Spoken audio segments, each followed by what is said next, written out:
Imagine that you live near a large mine. You're a local farmer. Sedimentation and runoff from the mine has started to impact your farmland. You talk to your neighbours and they're experiencing similar impacts.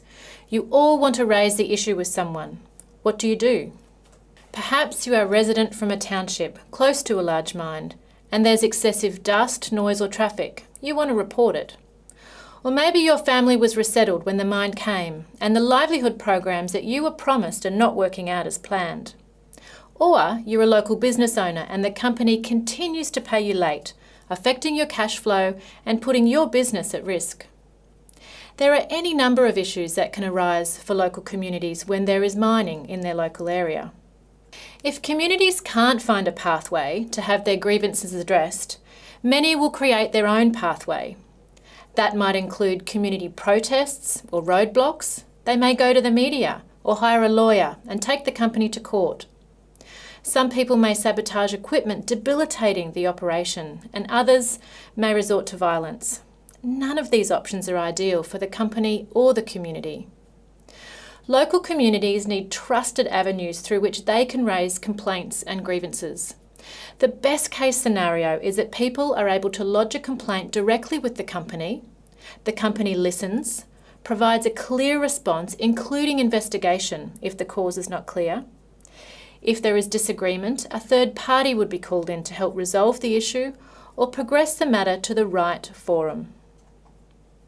If the issue cannot be resolved with the company, communities should have other options, such as raising a grievance with a regulator, an independent third-party mechanism, a quasi-judicial mechanism, or through the legal system.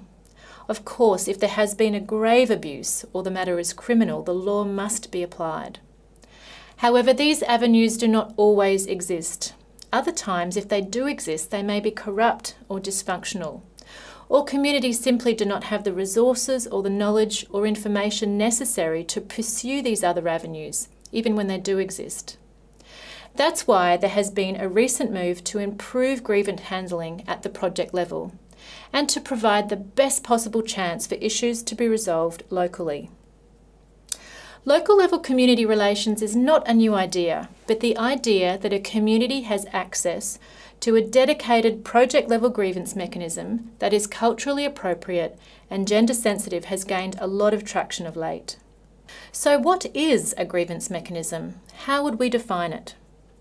The term grievance mechanism is an umbrella term to describe pathways and processes for preventing and handling issues along the conflict continuum, from minor concerns to more escalated conflict. The word mechanism may suggest a technical, predetermined or generic approach. This is not the case. The term indicates a host of possible methods, responses, processes and pathways, including those that are specifically tailored to the local context and that aim to avoid escalation and violence and achieve resolution. So when did grievance mechanisms come onto the mining industry's radar? The issue of community access to grievance mechanisms emerged as a focal point in international debates about business and human rights, specifically through the work of the United Nations Special Representative on Business and Human Rights, Professor John Ruggie, around 2008. The guiding principles on business and human rights were endorsed by the UN Human Rights Council in 2011. The principles outline 3 key pillars for business and human rights. First, the state duty to protect human rights. Second, the corporate responsibility to respect human rights. And third, access to remedy for victims of human rights abuse. The International Council on Mining and Metals, the ICMM, has formally endorsed the guiding principles, signalling a high degree of applicability to mining companies. The need for grievance mechanisms is canvassed under the remedy pillar of the guiding principles, although it's also linked to the other 2 pillars. The principles outline a number of effectiveness principles for project-level grievance mechanisms, and there are 8. Let's look at these principles. To be effective, a grievance mechanism should be perceived as legitimate by all parties involved. Creating a multi-stakeholder oversight body to administer a mechanism is one way to enhance legitimacy. It should also be accessible. Local people should know about it, and there should be a variety of access points. Assistance should be provided to overcome barriers to access where required. In other words, the mine should make it easy for people to use the mechanism. There also needs to be an element of predictability about the process. Procedures and timeframes should be clear. People should know and understand how the process works. Very importantly, the process should be fair and equitable. There should be no bias about treatment for different groups of people. An effective mechanism would also be transparent. Complainants should be kept informed about the progress of their case. Providing this information helps to build trust and confidence in the process. A mechanism should be rights compatible. This means that processes and outcomes should accord with internationally recognised human rights standards. Plus, there should be no prejudice to legal recourse. This means that a complainant should not be prevented from using the legal system. The UN Guiding Principles also suggest that a grievance mechanism be a process of continuous learning. It is important to identify opportunities to improve or change the mechanism. Data gathered through the mechanism can also help to prevent future harms to people and the environment. Finally, for project-level grievance mechanisms, the UN Guiding Principles insist on engagement and dialogue. Users of the mechanism must be consulted on the design, and ideally, resolution would be based on dialogue and engagement. So they are the internationally agreed principles. What about the processes required to run a mechanism?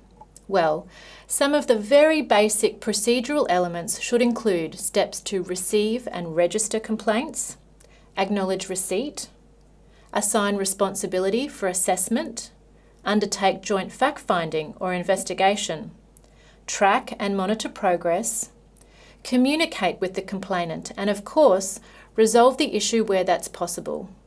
There should also be a process of appeal if the complainant is not satisfied, and there should be defined steps to close out the issue if agreement is reached, and a review of both the outcome and the procedural elements of the case. Remember, the point here is to improve relationships, not diminish them. So it's important to review the degree to which the mechanism supports relationship and trust building. So perhaps you're asking, why should companies want to do this? There are many important reasons for companies to establish an effective project-level grievance mechanism, including to reduce negative social impact and risk. Grievance mechanisms can serve as an early warning system for understanding community concerns and grievances before they escalate. Reducing social risk should be a goal in and of itself, but reduction of social risk can often help to reduce business risk. Another reason is that providing pathways to remedy helps to uphold corporate commitments to respect human rights. Remember, according to the UN Guiding Principles, an effective grievance mechanism is part of the corporate responsibility to respect human rights. Establishing a robust and effective project-level grievance mechanism can also help to gain and maintain trust and social stability and avoid violent conflict. It's also a very strong indication that the company is willing to be held accountable for its actions. Finally, lenders and international finance institutions increasingly require a grievance mechanism to be in place as a condition of finance. Are there challenges involved? Absolutely. There are a number of challenges to overcome in establishing an effective project-level grievance mechanism. The mechanism must be integrated into the business and not be a standalone process where community relations works to solve issues out there so that the company can get on with the business of mining. Grievance mechanisms work best alongside related and complementary processes to help bring community concerns and issues to the surface. These processes might include stakeholder identification and mapping, baseline studies, including of the remedy landscape, conflict analysis, socioeconomic and environmental impact assessments, human rights impact assessments, social risk analysis, and reviews and evaluations of different parts of the company's activities. Finally, it is important to recognise that there are concerns emerging amongst civil society about the attention being given to project-level grievance mechanisms at the expense of strengthening other mechanisms, such as the ones I mentioned earlier: regulatory mechanisms, third-party mechanisms, quasi-judicial mechanisms, or using the legal system. Some civil society groups are suggesting that the rise of project-level grievance mechanisms represents the privatisation of remedy, and that these mechanisms simply give companies more control of the remedy landscape. It's important to ensure that project-level grievance mechanisms are established to genuinely address concerns and are not a tick box. Companies must also support the establishment and strengthening of other mechanisms in the broader remedy landscape. To conclude, if you work at a mine site, put yourself in the shoes of the local landowner, the township resident, the resettled family, the local unemployed youth, or the small business owner, and think, what remedy pathway would you use if you had a complaint or a grievance about the mine? Is it good enough? Is there anything that can or should be done to ensure that local people have appropriate pathways to prevent the escalation of conflict?